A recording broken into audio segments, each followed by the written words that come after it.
ഇപ്പോൾ M V Govindan മാധ്യമങ്ങളെ കാണുകയാണ്. അങ്ങനെയൊരു VC അവിടെ ഉള്ളപ്പോഴാണ് അദ്ദേഹത്തിന് വേണമെങ്കിൽ സമയം നീട്ടിക്കൊടുക്കാനുള്ള സൗകര്യം ഉള്ളപ്പോഴാണ് അത് പൂർണ്ണമായിട്ട് ഒഴിവാക്കി RSS നോമിനിയെ അവിടെ നിശ്ചയിച്ചിട്ടുള്ളത്. ആ നിശ്ചയിച്ചതിനെതിരായി ഒരക്ഷരം പറയാൻ ഞാൻ ഒരുക്കമല്ല എന്ന നിലപാടാണ് ഉന്നത വിദ്യാഭ്യാസ വകുപ്പ് മന്ത്രിയും അതുപോലെ തന്നെ മുഖ്യമന്ത്രി ഉൾപ്പെടെയുള്ളവരും നിലപാട് സ്വീകരിച്ചത്. MG യൂണിവേഴ്സിറ്റിയിൽ 19 സെനറ്റ് അംഗങ്ങളെ തീരുമാനിച്ചു. 19ഉം RSSന്റെ പ്രമുഖരായ പ്രവർത്തകരാണ്, നേതാക്കന്മാരാണ്. ഒരക്ഷരം ഇന്നേ വരെ വേണ്ടിയിട്ടില്ല.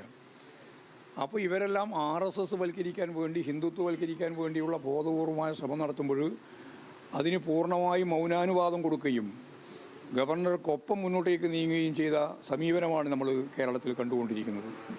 ഇപ്പോഴും ഗത്യന്തരമില്ലാതെ മാപ്പ് പറയണം, മാപ്പിൽ ഒതുങ്ങിയാൽ പിന്നെ പ്രശ്നം തീർന്നല്ലോ. ഇതങ്ങനെ ഒതുങ്ങുന്നതല്ല. മതനിരപേക്ഷ ഉള്ളടക്കമുള്ള ഒരു സമൂഹമാണ് കേരളത്തിലുള്ളത്.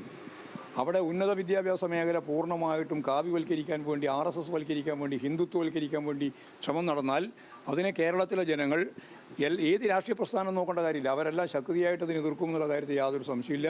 ആ എതിർപ്പ് ശക്തിപ്പെട്ട് വരുമ്പോൾ രക്ഷപ്പെടാൻ വേണ്ടിയിട്ടൊരു വഴിയാണ് മാപ്പ്.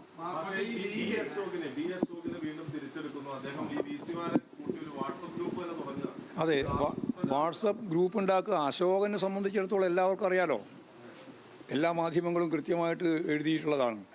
അദ്ദേഹം സംഘപരിവാറിൻ്റെ ഏറ്റവും പ്രധാനപ്പെട്ട ഒരു കേരളത്തിൻ്റെ ഒരു അംബാസിഡറായിട്ട് പ്രവർത്തിക്കാൻ ശേഷിയുള്ള ഒരാളാണ്. അങ്ങനെയാണ് പലരും പറയുന്നത്. അങ്ങനെയുള്ള ഒരാളെ സസ്പെൻഷൻ്റെ ഭാഗമായിട്ട് അദ്ദേഹത്തെ തിരിച്ചെടുത്ത് ഉന്നത വിദ്യാഭ്യാസം മുഴുവൻ കൈകാര്യം ചെയ്യാനുള്ള ഏറ്റവും പ്രധാനപ്പെട്ട ഒരു പോസ്റ്റിലേക്ക് നിശ്ചയിച്ചിരിക്കുകയാണ്. ആ നിശ്ചയിച്ചതും ഇവരെല്ലാം അറിഞ്ഞുകൊണ്ടാണ്.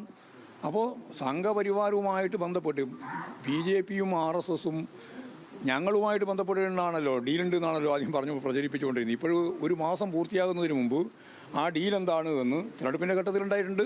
അതിനുശേഷം ഇപ്പോഴും അതേപോലെ തന്നെ കാര്യങ്ങൾ നടത്തിക്കൊണ്ടിരിക്കുകയാണ്. പാലം എന്തിനാണ്? അത് തന്നെയാണ്. പിന്നെ എന്തിനാണ് പാലം? അദ്ദേഹം യഥാർത്ഥത്തിൽ സംഘപരിവാർ വിഭാഗത്തിൻ്റെ പ്രമുഖ നേതാവായിരിക്കുമ്പോൾ, അല്ലെങ്കിൽ അതിൻ്റെ വക്താവായിരിക്കുമ്പോൾ അദ്ദേഹത്തെ നിശ്ചയിക്കുന്നു എന്ന് പറഞ്ഞാൽ അതിൻ്റെ അർത്ഥം എന്താണോ RSS ഉദ്ദേശിക്കുന്നത്, എന്താണോ BJP ഉദ്ദേശിക്കുന്നത്, അവരുടെ മനസ്സിലിരിപ്പ് എന്താണോ അത് നടപ്പിലാക്കി കൊടുക്കാൻ ഞാൻ തയ്യാറാണ് എന്ന സന്ദേശമല്ലേ നൽകുന്നത്. ആ സന്ദേശമാണ് നൽകിയത്. അല്ല, ഞാൻ മുസ്ലിം ലീഗിനെ മാത്രമല്ല പറയുന്നത്, മതനിരപേക്ഷ ഉള്ളടക്കമുള്ള മുഴുവൻ ആളുകളും ഇതിൽ പ്രതിരോധിക്കണം. മുസ്ലിം ലീഗ് എന്ന് പറയുന്നത് അടിസ്ഥാനമായി സംഘടിപ്പിക്കുകയും വർഗീയമായ നിലപാട് സ്വീകരിക്കുകയും ചെയ്തുകൊണ്ടിരിക്കുകയാണ്. ന്യൂനപക്ഷ വർഗീയതയുടെ പ്രധാനപ്പെട്ട വക്താക്കളെ പോലെയാണ് ഇപ്പോഴും ലീഗ് പെരുമാറിക്കൊണ്ടിരിക്കുന്നത്. അതിൻ്റെതായ പ്രശ്നം അവരില്ല. യാത്ര നാളെ ബഹിഷ്കരിക്കുമെന്ന് CPM പറഞ്ഞപ്പോൾ അത് വിനാശകാല വിപരീത ബുദ്ധിയെന്നാണ് CPM മറുപടി പറഞ്ഞത്. അല്ല, CPM എന്ത് മറുപടി പറയുക? പക്ഷേ അവർ പറഞ്ഞതെന്തായിരുന്നു? സ്ത്രീകൾക്ക് സൗജന്യ യാത്ര KSRTC. അതാണെങ്കിൽ ആർക്കും തർക്കമില്ല. ഞങ്ങൾ അതിന് മുമ്പ് തന്നെ പോയിട്ട് ആദ്യം ഉദ്ഘാടനത്തിന് പുറപ്പെടും. അത് മുഴുവൻ ഒഴിവാക്കിയിട്ട് ഇപ്പോൾ ഏറ്റവും അവസാനം ഓർഡിനറി ബസ്സിൽ മാത്രമാക്കിയിട്ട് മാറ്റി.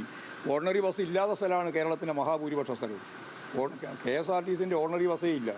അപ്പോൾ അങ്ങനെയുള്ള ഒരു സാഹചര്യത്തിൽ ഇതൊരു നാമമാത്രമായ ആളുകൾക്ക് കിട്ടാവുന്ന ഒരു ആനുകൂല്യം മാത്രമായിട്ട് ചുരുക്കുമ്പോൾ എന്താണോ നിങ്ങൾ പറഞ്ഞത്, ആ പറഞ്ഞതിൽ നിന്നും നിങ്ങൾ പിന്നോട്ടേക്ക് പോയിരിക്കുന്നു.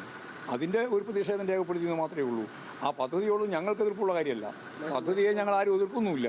പക്ഷേ അത് ഇങ്ങനെ പരിമിതപ്പെടുത്തിയിട്ടുള്ള സാഹചര്യത്തിൽ ഭാവിയിൽ ഡെവലപ്പ് ചെയ്യുമ്പോൾ ഉദ്ഘാടനത്തിന് പോവാം.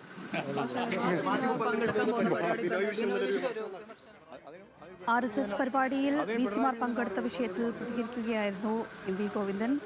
സർവകലാശാല കാവ്യവൽക്കരിക്കാൻ ശ്രമം എന്ന കാര്യത്തിലൊക്കെയാണ് MV ഗോവിന്ദൻ ഇപ്പോൾ മാധ്യമങ്ങളെ കണ്ടത്. മറ്റൊരു വാർത്ത